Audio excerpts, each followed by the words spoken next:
Welcome to the Mitchell Center for Sustainability Solutions and our Sustainability Talk series.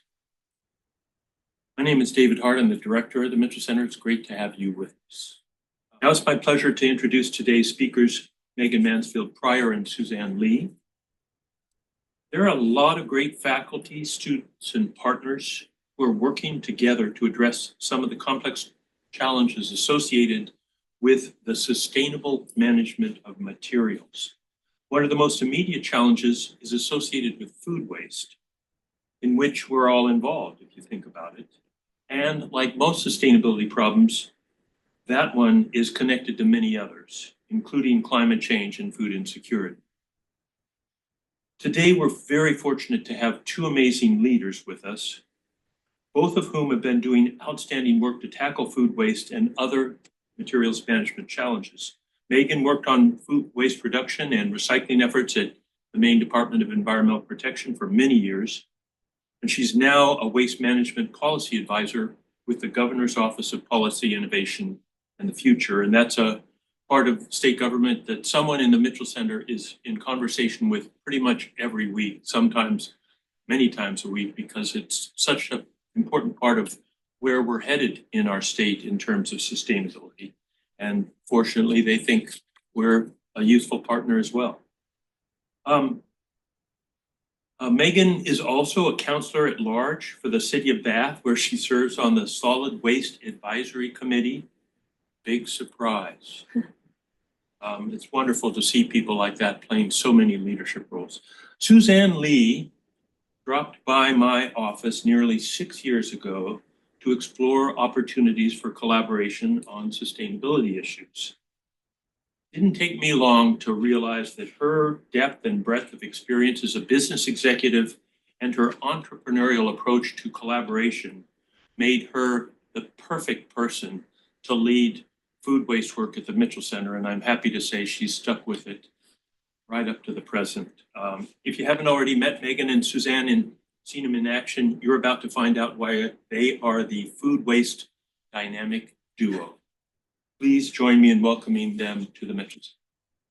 Hi, Megan. Hi. I guess the dynamic duo, we have a lot to live up to today. So We do. Yeah, that was a great introduction. Thank you, David. Sure thing. I'm glad that you're starting. So I guess I'm going to do your slides for you.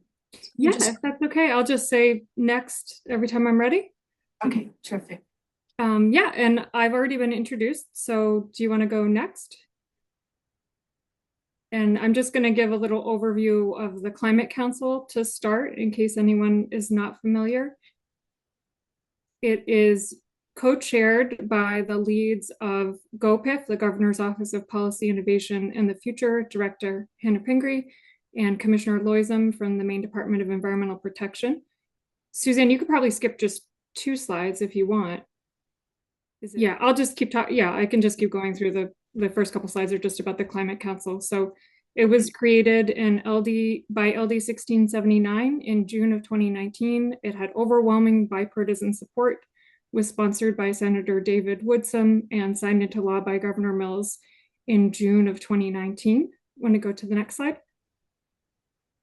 The Climate Council is comprised of 39 members who are appointed by the governor, and they come from all over the state with different backgrounds. We have legislators, state and local government officials, people from small and large businesses, concerned citizens and community organizations. And there are also 6 sector-specific working groups that focus on coming up with strategies to reduce emissions in different sectors, as well as our scientific and technical subcommittee that ensures that all of the recommendations are guided and based on science, and our equity subcommittee, who ensures that climate action is accessible to everyone in Maine. Do you want to go to the next slide? Maine Won't Wait, our 4-year climate action plan, was initially published in December of 2020. And we are currently in the middle of working on the update. And the climate action plan is designed to help us meet our statutory goals of reducing greenhouse gas emissions and to ensure that Maine's people, industries, and communities are resilient to the impacts of climate change. Next slide. We have 4 climate action goals in our plan, and those are to reduce Maine's greenhouse gas emissions, make Maine more resilient to the impacts of climate change, foster economic opportunity and prosperity, and to advance equity through Maine's response. Next slide, please. So this time around, in addition to those sector-specific working groups that I described, we also had 2 cross-cutting task forces, and that included the Materials Management Task Force, which I staffed and Susanne served on, as well as multiple other people from the Mitchell Center who we were very grateful to have, and a task force focused on land use. So currently we're in that September piece of the timeline for updating our climate action plan, and the Climate Council is in the process of considering all of the hard work that went into coming up with draft strategies by all of the people who served on the working groups and task forces. We're also looking to get as much public feedback as we can. I will share a link at the end of my presentation to the survey. We're taking, we're holding public listening sessions all around the state, and that information is on our website at maine.gov/GOPIF, but you can also take the surveys if you don't have time to attend a public listening session in person. Next slide, please, Susan. So this is the full representation from the task force. It was co-chaired by Commissioner Loisem from Maine Dept and Dr. Eisenhower from the University of Maine. This is, I want to say, we had fantastic representation from across the state with people with a lot of different perspectives, different expertise and backgrounds. And this slide doesn't actually even cover all of it because we also had some expert guest speakers who joined, particularly when it comes to the food waste issues. Mark King from DEP and Brittany Peets from the Department of Agriculture, Conservation and Forestry. So there was definitely a lot more participation than even this slide conveys completely. Can you go to the next slide, please, Susan? So this was our starting point as a task force to reduce emissions from waste in Maine. This pie chart shows our gross greenhouse gas emissions for Maine as of 2021, and that's part of the DEP's biennial greenhouse gas report that they put out to show how we're doing in terms of progress for reducing emissions. By statute, we have a goal to reduce our emissions by 80% below 1990 levels by 2050, and we're doing very well with that goal. As of 2021, we were already 30% lower than 1990 and had surpassed our medium-term goal of being 10% below 1990 by January 1st of 2020. In addition, because we're such a heavily forested state, 91% of our greenhouse gas emissions that we emit within the state are sequestered through our natural environment, which means that we're very close to achieving almost complete carbon neutrality for our state emissions. So as a task force, this was our starting point. Waste wasn't included in the first 4-year action plan, but we worked within the existing frameworks when we built out our recommendations. And as I said, our job was to ensure that future climate planning efforts tackle emissions from waste in that small 2%. Suzanne, can you go to the next slide, please?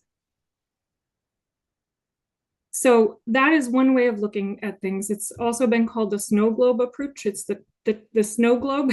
It's the territorial view where you're just looking at emissions that are generated within your state, and when you're looking at emissions from waste, which is that tiny sliver, 2%, to address that source of emissions, we know that we need to divert waste from disposal through recycling, divert food scraps out of landfills through composting and anaerobic digestion. But if you take a step back and you're thinking from a systems view, a global view, and you look at materials management, so starting at the point of resource extraction and looking at products for their entire life cycle, then you see that materials management, when you're looking at it from that more holistic view, is actually quite a significant source of emissions. And a simpler way to think about this might be just thinking about the carbon footprint of our stuff. And when you look at how significant that is as a source of emissions, it really suggests that we need to rethink how we consume and dispose of material resources, and food in particular has quite a large contribution to emissions. So I want to note that this pie chart from EPA is for the US, and it was done in 2006. I understand that that will be updated at some point, and that the portion of emissions from materials management will have increased as a portion of the pie. You may not be familiar, you probably are familiar if you're involved in any kind of climate action with Project Drawdown, but they're a fantastic Resource, a nonprofit that has a whole library of climate solutions. And they have an entire section on their website now dedicated to the science around food and climate. And they have pointed out that climate change conversations typically center around fossil fuels for electricity production, transportation, or industry, but the global food system gets far short shrift and a lot less recognition, despite the fact that it contributes just as much to our global emissions as these other sectors. Next slide, please, Susan. So I want to put this in perspective when we're talking about food waste from a climate perspective as well as an economic perspective. So according to EPA, US food loss and waste alone consumes 140 million acres of agricultural land, 5.9 trillion gallons of water, almost 800 pounds of pesticides, 14 billion pounds of fertilizer, 664 billion kilowatt hours of energy, and it releases about 170 million metric tons of carbon dioxide. And that food loss and waste also cost us $218 billion, even while 47 million people, 14 of whom are children, 14 million of whom are children, experience food insecurity. And I want to note that those are the resources that go into growing the food and the food's life cycle, that the food that doesn't get eaten. That's not our total food system. That's just what goes into the food that we waste. And from a climate perspective, to put that 170 million metric tons into something more concrete, it's equivalent to driving 50 million gasoline-powered vehicles for an entire year. And that's based on the average US driver, passenger cars, vans, pickup trucks, and sport utility vehicles. So it's the average US driver's emissions for an entire year. And if you look at it from a global perspective, it's an even bigger footprint. Food waste emitted 9.3 billion tons of carbon dioxide in 2017, which was equivalent to the total emissions generated by the US and all of the EU countries combined. And if food waste were its own country, it would be the third largest emitter of greenhouse gases after only the US and China. Can you go to the next slide, Suzanne? Thanks. So this is just a visual to put it in perspective when we think about food waste. And this is by far not a comprehensive view of all the resources that go into making food, but just a little snapshot to give you an idea of what goes into food and why wasting it is has such a large climate impact. Next slide, please. We have guidance at both the state and federal level for preferred pathways to manage food. The EPA's wasted food scale is a newer resource that's based on the most recent science, and I wanted to highlight that as well as our Maine food recovery hierarchy. Both of these prioritize reducing surplus generation. So, assessing if you're producing too much food, maybe changing some practices or not overbuying so that food waste doesn't happen in the first place. And then next best would be any kind of food rescue or upcycling food to ensure that it still gets eaten by people. Those are the best by far, because you see even the sustainable waste management pathways, and I'll provide some examples later on, like composting or anaerobic digestion, from an emissions perspective, they have a relatively small benefit compared to those preferred pathways because they don't offset the environmental impacts of producing more food. And by far the worst pathways are sending food to landfills or down the drain. The down the drain is a more recent finding. I know that I've heard people who thought that putting food down your drain was akin to composting, and it's actually a major source of methane emissions, just like in landfill, because the food is basically going through the same kind of process as it would in a landfill, and producing significant methane. Sending food to waste to energy is not great. It's also in that least preferred pathway, but it doesn't produce methane. It's just inefficient because it's wet and it doesn't burn well. So composting and anaerobic digestion are the preferred waste management pathways. And they also have environmental co-benefits like improving your soil health, and they can have economic benefits for communities as well. EPA does include a cautionary note in regard to their pathways that as the clean energy transition progresses, the environmental value of producing energy from wasted food will decrease. And the other point that I make on this is an EPA's note, but any kind of technology that requires a constant flow of waste, whether that's anaerobic digestion or waste energy incineration, could ultimately conflict with waste reduction efforts. Although I want to note that In the case of both of these, we are a very long way from either of these being even close to a problem, and we really need all the capacity we can get at the moment. Next slide, please, Suzanne. We have a lot of opportunities to reduce food loss and waste, so we should think of this as both a challenge and a massive opportunity. The EPA estimates that about 4% of household food waste was composted in 2019, while the vast majority, 96%, was disposed of via landfills, incinerators, or down to sewer systems.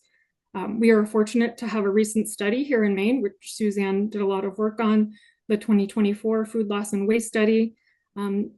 That shows that food waste comprises about 40% of Maine's waste stream, and they estimated that total food waste across all the sectors in Maine is somewhere around 361,506 tons per year. And they also have it broken down by sector, so you can get more information about the different sources. They estimated that food manufacturers generate about 40,000 tons, and out of that 40,000, 20,000 of that is probably edible, which presents an opportunity for food rescue or creating new food products through upcycled food and processing. Farms produce about 90,000 tons of food loss, and that's not a climate issue. They typically plow it under and it nourishes the fields, but there are higher and better uses for that. It could be eaten and represents a big opportunity for making new food products or food rescue. Grocery stores waste about 37,000 tons per year, despite the fact that almost all of them have really strong partnerships with food banks and are trying to divert food. Some have partnerships with farms and send it to pig farms. But if we had more infrastructure, that could really make a difference and help diverting this food waste out of disposal pathways. Households are also a very big source of food waste. The study estimated about 120,000 tons of food from Maine households are sent to landfills and incinerators.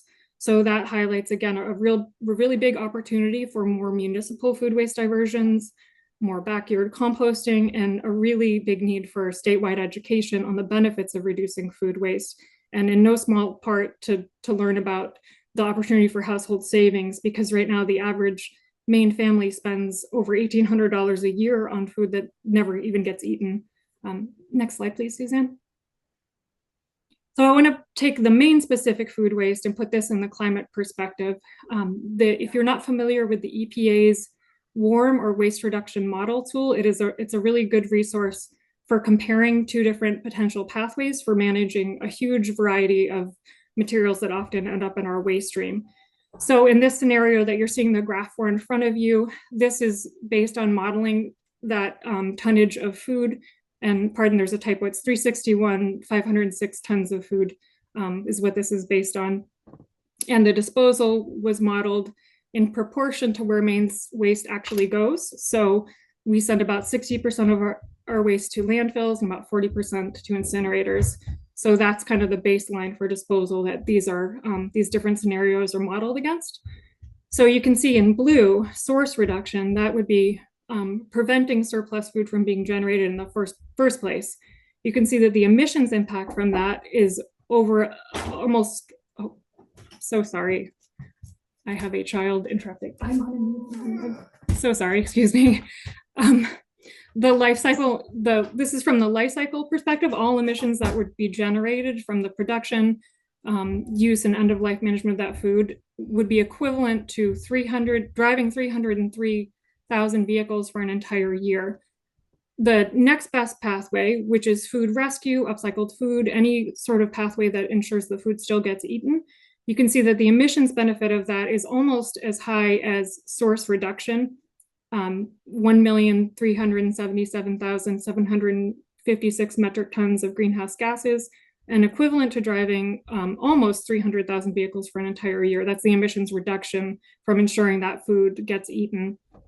And you can see that composting in green and anaerobic digestion in purple are both still great from an emissions perspective. They are reducing emissions and they are having an impact.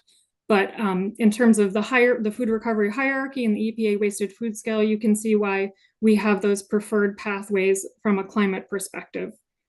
Next slide, please, Suzanne. Also just want to take a second to touch on another source of greenhouse gas emissions that's often tied into food. Packaging comprises about 40% of all plastic products. And production, use, and disposal of plastics are predicted to make up about 19% of our total global carbon budget by 2040. So there's been some recent research done in the UK by a nonprofit organization called WRAP, which was looking specifically at plastic packaging and many types of produce to determine what impact plastic packaging had on extending the lifespan. And they found that it really didn't make much of a difference in shelf life, and that prepackaged produce actually ended up causing people to buy more than they could use and resulted in waste. And they also found that best by dates resulted in waste because people were throwing food away that was perfectly safe to eat, despite the fact that the date had passed. So they recommended a couple simple changes that would reduce emissions and waste from both plastic and food. And that included selling more types of produce with no packaging, taking off the date labels, and refrigerating food at 41 degrees Fahrenheit or below. And they predicted that that would save 100,000 tons of food waste, over 10,000 tons of plastic packaging, and reduce emissions by 130,000 tons. And of course, if you're able to shop at your local farmer's market, none of that is an issue anyway. Next slide, please. So back to the Materials Management Task Force. This is a very high-level overview of our recommendations. The first one is to measure and reduce consumption-based emissions, so essentially looking at the carbon footprint of the stuff that we import here, and the production of those is creating emissions in other places, but it's produced because of economic demand here. So thinking about the impact of that economic activity. Advance policies and deploy funding resources to grow Maine's circular economy. There was a lot of focus on food in here, like train the trainer programs for composting and upcycled food, and as well as things like reuse, repair, refurbishing electronics to ensure that things can stay in use longer. Reduce food loss and waste 50% by 2030. These are the recommendations. We're going to be talking about a little bit more later on in detail. Regionalize and scale up access to waste prevention and diversion services. Maine is a big rural state. We have islands and far-flung rural communities that don't have access to the same level of service with recycling and other food scrap collection programs that some of the more urban areas have. In addition, people who might be new Mainers or people who live in multi-family homes may not have culturally appropriate education and outreach materials, or they may not have access to the same level of service, again, that people living in single family homes or more urban areas have. So we want to ensure that we're looking at the equity piece of that. Foster resilience in the built environment through materials collection and reuse. And this recommendation was really focused a lot on the built environment. So designing buildings better to ensure that they can be repurposed in the future, deconstruction and adaptive reuse, as well as a big focus on storm debris and ensuring that we're better prepared to manage debris and prevent debris, as we had a little bit of a rude awakening over the last couple of years with some of these really big storms that resulted in unprecedented amounts of waste being ending up in the water. So realizing that we have a lot of work to do to prepare there. Reduce and capture methane emissions from waste sector, and this also ties in very closely with the food waste recommendations. Suzanne, next slide. Okay, so our first food loss and waste recommendation was to legislate food waste generator annual reporting for generators who produce 1 ton or more every week, and later expand that to half a ton per week generators, with the idea that this would support an annual 10% increase in diversion of food from landfills by 2030, leading to a 50% reduction over the course of that time by 2030. And this aligns with our federal goals to reduce food loss and waste as well. As I mentioned, you could see the carbon footprint of that waste in that earlier slide. It's actually more than the number of passenger cars that we have registered in our state. So if we can reduce that source of emissions, that's a really huge impact. Food Rescue MAINE research, which Susanne will speak to, shows that waste prevention really starts with tracking, and the pilot projects that they engaged businesses, institutions, and households in, where they had to measure and track their food waste, spurred action to start reducing that waste and their associated cost. And requiring large food waste generators has precedent. It was recommended by the Zero Food Waste Coalition and Maine's Food Loss and Waste Study, and it aligns with successful actions that have been taken in other states. And I'll pass it off to Susanne now, so she can talk about all the good work that she's been doing. Thank you, Megan. Well, the way that we decided to set this up today is, normally I would talk about food waste, but Megan has done a fantastic job of presenting you with more data and more information on the issue of food waste, the problems and the potential solutions. So what I wanted to do today, since I work at the Mitchell Center with our teams here, is give you a little bit of the context of how we work together with a partner like the governor's office and the Climate Council on something like the food waste solution. So maybe you could raise your hand. Who in the audience is familiar with the Mitchell Center and how we operate and how we do problem solving?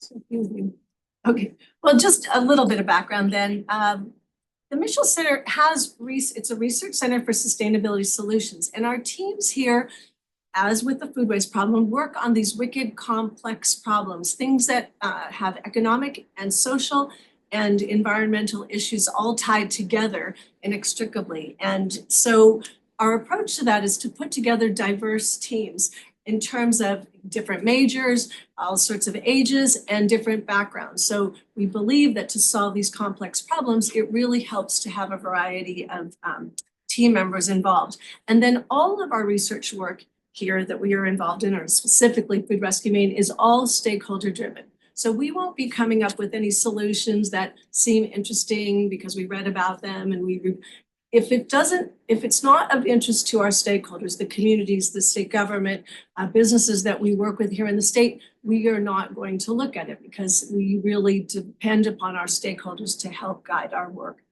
And finally, the goals of all the research that we do are really to make an impact. As Megan outlined, there is tremendous potential in the area of food waste to make an impact, both in terms of climate, feeding people, and economically. And so all of the work that we do is measured by that triple bottom line. So specifically in the area of food waste, the number one recommendation that Megan outlined, it started with the DEP asking us actually to look at the food waste problem because food waste is the biggest part of the waste stream, about 30%. So if you look at our waste out of any municipality, the biggest segment of it would be food waste. So it already started at that point. It was an economic problem.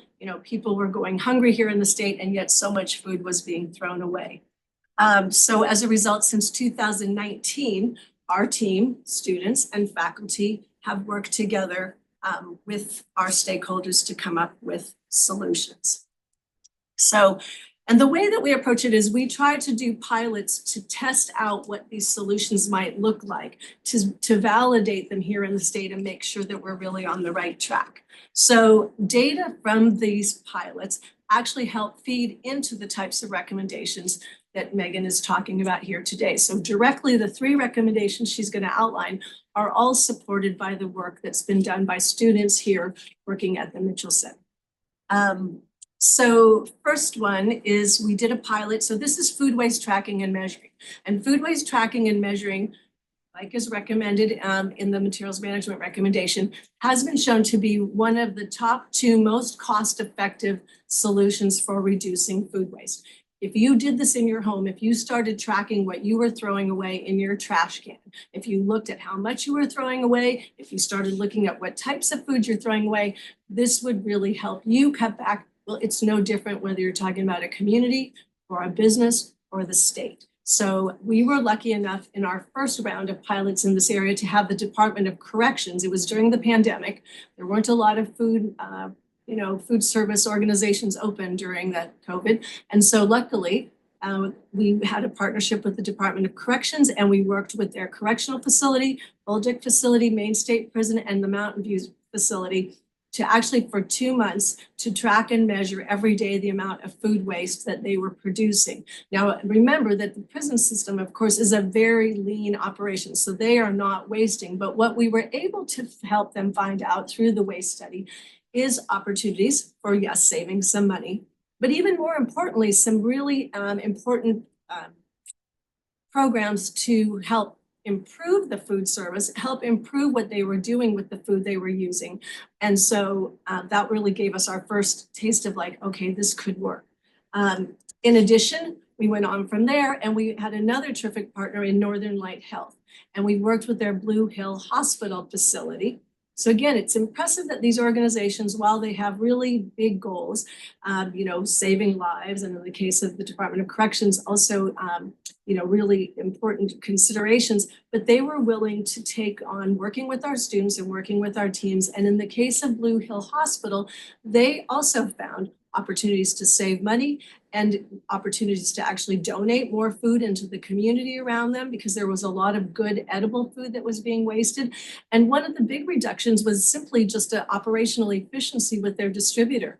And only by tracking and measuring the waste could you actually identify some simple solutions like that.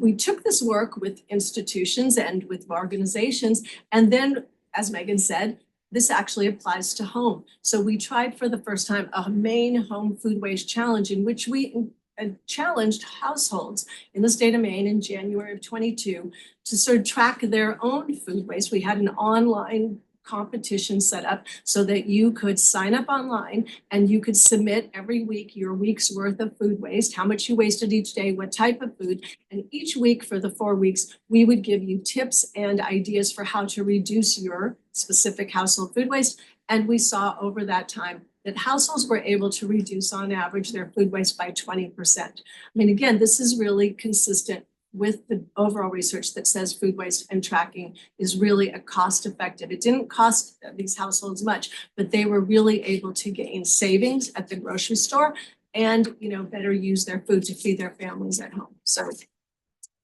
that's really how the first solution works.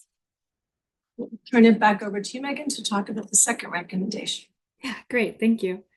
So our second recommendation was to develop or adopt an official statewide integrated consumer food waste education campaign in order to change consumer food waste beliefs and drive policy innovation. Because until people are aware of what a big issue food waste is in terms of climate, as well as the opportunities for saving money, it's going to be hard to drive any kind of change, whether at the household level or the business level. A lot of case studies, including the work that Susanne is going to talk about, have helped reinforce the importance and benefit of consumer education to help reduce food waste in a cost-effective and long-lasting manner. The Love Food, Hate Waste is a campaign that's been very successful in the UK, and they've attributed it with reducing household food waste by 26%. And it was so successful that it's now spread to other countries around the world, including the US, Canada and Australia. A little bit of wishful thinking there. So Susanne, if you want to take it and talk about the work that you've done. Yes, like I said, the food waste tracking and measuring is probably the number 2 most cost effective, but actually the most cost-effective solution for addressing food waste and loss is actually education. And there is a lot of research that shows, and some of the more recent, that you can provide people with an opportunity to compost or to divert their food waste from the landfill. You can make it easy, you can make it accessible, but it doesn't get used. And in some cases, what it does, because it's so easy, it actually encourages people to waste even more, because somehow now they feel better because this opportunity has been provided, so now they're doing the right thing. So we felt very strongly, we do feel very strongly, and when you see the amount of work our students have done on this education and action solution, you'll see that we believe that this is really it's got to be the foundation of any successful effort. So in terms of the work that we've done on education, community education. So we are doing food waste diversion programs with communities, but it was really important that we have a series of different types of interventions. So a lot of signage, a lot of educational materials. So these are just some visuals to show you community launch events. We have presentations where we go into the communities that are doing food waste diversion, and we try to, right at the start of making composting available or making some community collection site available, the students would be developing materials. We've had actually classes here that as a class project, they've been doing educational materials that we then can take to the communities. Like I said, we do speaker presentations, and then we also do the signage, which we find to be super helpful. In addition, another area that we approach education is we always have a student. We are fortunate enough here at the Mitchell Centers to be working on online forms of education. So we have a website that's dedicated, all the research that we do, all the resources that we know about, all the work that our great partners are doing, we try to capture that and make it available to anybody who's interested in food waste in Maine can go to the Food Rescue MAINE website that's hosted here by the university. We have an online, we have a social media. So every week there are Instagram posts going out, Facebook posts going out. We have a number of students at actually different campuses who've gotten involved in our TikTok videos online, sort of all sorts of, we try wherever, people in the state of Maine are looking for information, we try to provide that to them. So we believe it's important. One of our most exciting developments is our Maine elementary school cafeteria. So educating and tackling the issue of school food waste. And actually, we're very happy. I see that William is here with us in the audience. So he is actually working on this project this year. You could see Eddie is in the slides. He was the student who started the program. But what we've done is we select 4 elementary schools in the state, different parts of the state, different sizes, and we go in and work with the nutrition director and the principal and the faculty at that school to do a comprehensive program of educating those students about food waste, and then interventions in the cafeteria where the students are actually taught to sort food waste from the rest of the waste stream, and then they can measure and dispose of it properly through a composting or anaerobic digestion program. And so, it's really impressive. These are kindergartners through 4th or 5th grade. And so I just put a sample of one of the posters. And this is with, we can't be in there every day educating in the classroom. So this is maybe an assembly and a little bit of follow-up. And the posters that these students from kindergarten through 4th grade, when they try to share with their families, that's what we asked them to do. Share with your family and friends what you learned. Why is food waste a problem and what can be done about it? These kids are really catching on and bringing the message home. So we did 4 schools in our first year, and through the World Wildlife Fund, they've given us a grant to continue. So we'll be doing 4 more schools this year and learning more. But overall, we saw about 20% reduction just over 8 weeks of this program in those elementary schools. They were able to reduce.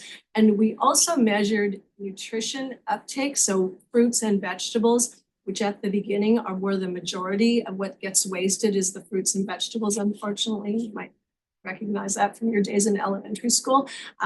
But over the course of it, we saw up to 65% reduction in fruits and vegetables being wasted. So we felt very good that we were reducing reducing food waste, but we were really improving the nutritious part of those meals and reducing that waste. So that's our school food waste program. And this is just to show you, TikTok, and you should go. I would encourage you to go because these are all student created and they're really a bunch of fun, very simple things that you can do to reduce food waste. So, and I want to share with you that as a result of all of our education work here by the Mitchell Center and these students, that the governor has actually issued a proclamation this year for September 23rd to 29th as Maine Food Waste Awareness. So due to all these activities that have been undertaken, the governor agrees that education is really the way to go in terms of fighting food waste. So it's a really testament to the work that the students have put in on this issue. So that's back to you, Megan. Thank you, Suzanne. I love the picture of the smoothie because I think you can put any kind of fruit and vegetable in a smoothie and kids will eat it. It's a magic. So our third recommendation around food loss and waste, and I have one more to cover after this regarding the methane, but this is the last one that was specifically targeted food loss and waste, is to maximize food rescue, recovery, and donation of edible food through state tax credits, clear liability protections, support for donation infrastructure, and preventing organizational policies that mandate disposal of edible food. So that might be in the case where something is approaching a best by date and a bunch gets dumped because it's the cheapest, easiest path of least resistance. So trying to prevent that scenario from happening. We already have food rescue happening across the state that's strengthening communities and helping fight hunger and reduce greenhouse gas emissions, but more infrastructure build out for food processing, storage, and transport, like cold storage, freezers, dehydrators, assessment to make sure that we're making efficient transport routes and more connections between those who are generating surplus food and any kind of feeding partner. and connecting farms and institutions like schools or prisons or food pantries could help take that further and reduce more of our waste and emissions and keep that food out of disposal pathways.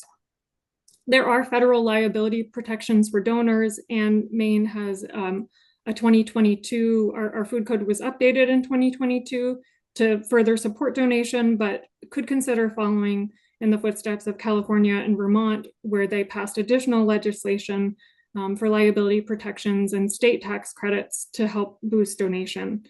Technology also holds a lot of potential here, both in terms of helping with more tracking and reporting of donated food from generators, but also with consumer-facing apps like this one there's a picture of here, Too Good To Go. It's a smartphone app that connects restaurants with consumers, and it's a win-win situation because restaurants can sell food that they probably wouldn't have been able to sell otherwise at a discounted rate, and people can get food at a discounted rate. So back to you, Suzanne. In terms of starting with research showing that the world actually produces 2.5 times more food than is required to feed all the people on the planet. And, you can see that there's tremendous potential to improve food recovery, collecting surplus good edible food to feed our hungry people.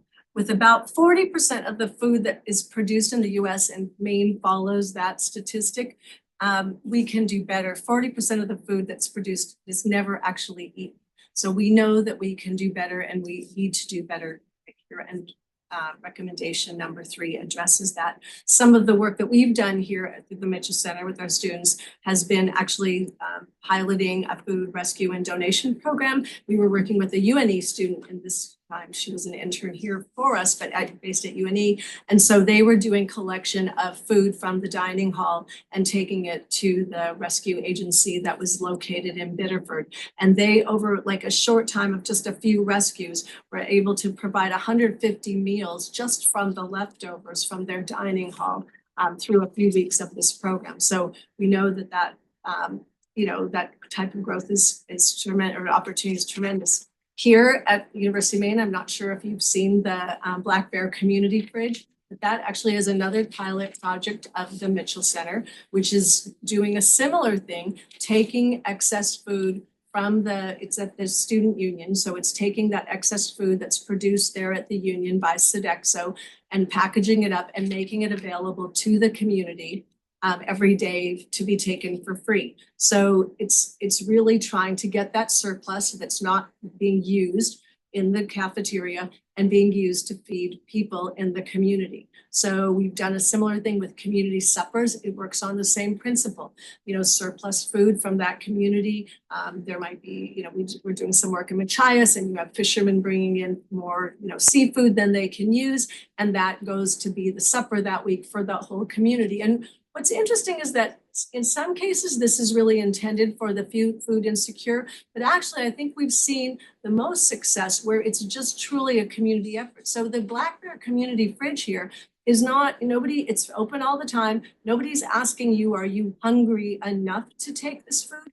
It's actually food that would otherwise not be eaten. So we want you to take it. We want everybody who feels a need in that moment for some food to feel that you're putting it to better use by eating it than it would be going into the trash can. And these community suppers have done a lot to build engagement and to build the conversation around food waste, and have actually identified more sources of food getting lost in a community.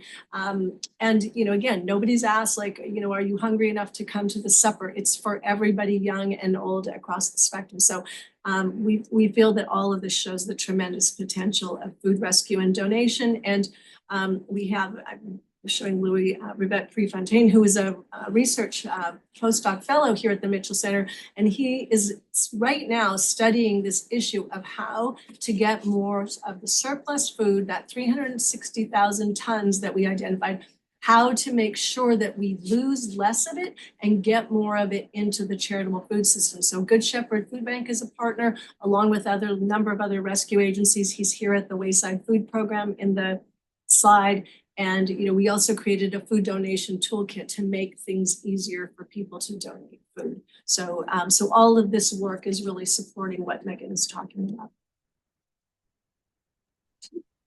Thank you so much. So food waste and methane, I wanted to talk about one other recommendation that was focused on reducing and capturing methane. You may already know, but methane is a very powerful greenhouse gas. It's much more potent than carbon dioxide and also has a shorter atmospheric life. So if you're looking at a 20-year spectrum, it's about 80 times more potent than CO2. If you spread that out over 100 years, it's about 30 times more potent. So it represents a really big opportunity to make changes that can quickly bring emissions down. Methane is responsible for about 1/3 of our total global warming. And we're coming to a bit of an understanding lately that we have been underestimating how much methane is being generated, and from landfills as well as other sources. But according to EPA, about 50% of our landfill methane is from landfilled food, which is why keeping food out of the landfill is really key to methane reduction. But we also need better tracking and monitoring of methane emissions. And there have been some advancements in technology, including a lot of use with satellites. And the finding is generally that methane emissions are significantly higher, 50% on average, than reported to EPA, and samples from a subset of 70 high-emitting landfills were significantly higher than that, between 77 and 200%. And out of 70 landfills that actually already had landfill gas capture systems in place, the emissions were averaging about 200% greater than those facilities had reported to EPA. And I want to clarify, this isn't to say that the landfill operators were intentionally underreporting. This is about an advancement in technology that is highlighting the need for better monitoring and better technology to make sure that we're really accounting for all the methane that's being emitted and taking steps to reduce it. So our methane recommendations were by 2030 to implement a strategic plan to reduce and capture methane by keeping food out of landfills and other actions identified by the US Climate Alliance methane study. So we are fortunate enough right now to have some funding from the US Climate Alliance, which is commissioning a study to look at methane emissions from waste specifically in Maine and provide us with cost-benefit analysis to look at our options for reducing that, including looking at methane from closed and open landfills, anaerobic digestion, wastewater, and agriculture. Our second recommendation was to provide subsidies to make it more feasible for small landfills to install landfill gas capture systems, to incentivize more anaerobic digestion, and to support diversion of food waste, as well as manure and other materials that tend to produce a lot of methane when they're put into a landfill. Could you go to the next slide, please, Suzanne? So as I mentioned, we are conducting a survey right now for the Maine Climate Council to try to get feedback on all of the draft strategies for the updated 2024 Climate Action Plan, and we would love to hear from you. The link on the right here that goes directly to our Climate Action Draft Strategy Survey, or you can sign up for our newsletter and keep in touch and figure out what's happening with the Climate Council. Can you go to the next slide, please, Susan? And then you can follow us on social, and that is my last slide, I believe. So if you want to open it up for questions, Suzanne, I don't have anything else. Thank you, guys. Yeah, go ahead, Linda. There you are. First, everyone, can we, wherever you're seated, whether you're in your backyard, wherever, can we please give a hand, thanks to our speakers for the amazing job they did of helping us think about lots and lots of issues. And I bet all of you have the same feeling I do, that what your hope is to be able to follow around the two of them and to keep learning from these amazing things that we just learned. One of the things that was just really, really interesting that I know people are thinking about is the extent to which you thought about different groups as you were doing this. So Maine elementary school cafeteria programs that speak to different places that sell food, thinking about neighborhoods, really thinking about how to bring a lot of these different things together. If you could recommend to us 2 steps we could take, you have in your audience researchers, you have in your audience deal makers. You have in the audience here people who are leaders in their communities. You have students who are thinking about their future. If you could recommend to us a couple of things that we could do to as we think about this incredible learning that you just created for us, what would you recommend? Is that for me or Suzanne or both of us? Both of Suzanne, you. you want to start? Thanks. But I do think we always recommend when asked this question that the food waste tracking and measuring, whether you're a community, whether you're a household, whether you're a business, you can take immediately some actions. You can start to produce less food or, do smaller portion sizes, things like that. But you won't really know if your actions are going to have impact if you haven't actually done the basic work of trying to assess, what is your specific waste issue that you need to work on. I mean, so you can take the general prescriptions, but you wouldn't do that for anything else, right? You would want to figure out if you weren't feeling well, you would try to understand what is wrong with you, not just take a general prescription for how to generally cure some, illness. So I think that that's how we recommend to approach it. Great. Megan, do you want to say anything else? Yeah, I agree with Suzanne. I think you need to start getting a handle on what the scope of the problem is, whether you're looking at your business or your household or a community, and work to identify what kind of solutions would work for you and for the needs of your community. You might be in a rural area where backyard composting is a great solution. So you can promote composting for residents and provide an education campaign that's tailored toward that. Some more urban areas have developed programs where they have kiosks where people can drop off food scraps for free, and that works in more urban areas. So it depends on where you are and what you have access to. But thinking about tailored solutions for you that's a great place to start. One question asked by people in the chat is, what are the barriers to municipal composting? And are there some things that we can go, talk to our people in our community about? Suzanne, you probably spent a lot more time talking to different municipalities than I have. Do you want to take that one first? I think that, education is actually the big issue. Again, it's generally an issue when you're trying to ask if you're trying to ask a 5-year-old to do something different, or you're trying to ask your select board to do something different, you really have to explain to them what the situation, the types of facts that Megan presented here today. And when you understand the impact, I think I was on a group today where it seemed like, some food gets thrown away, but it's not really that important, right?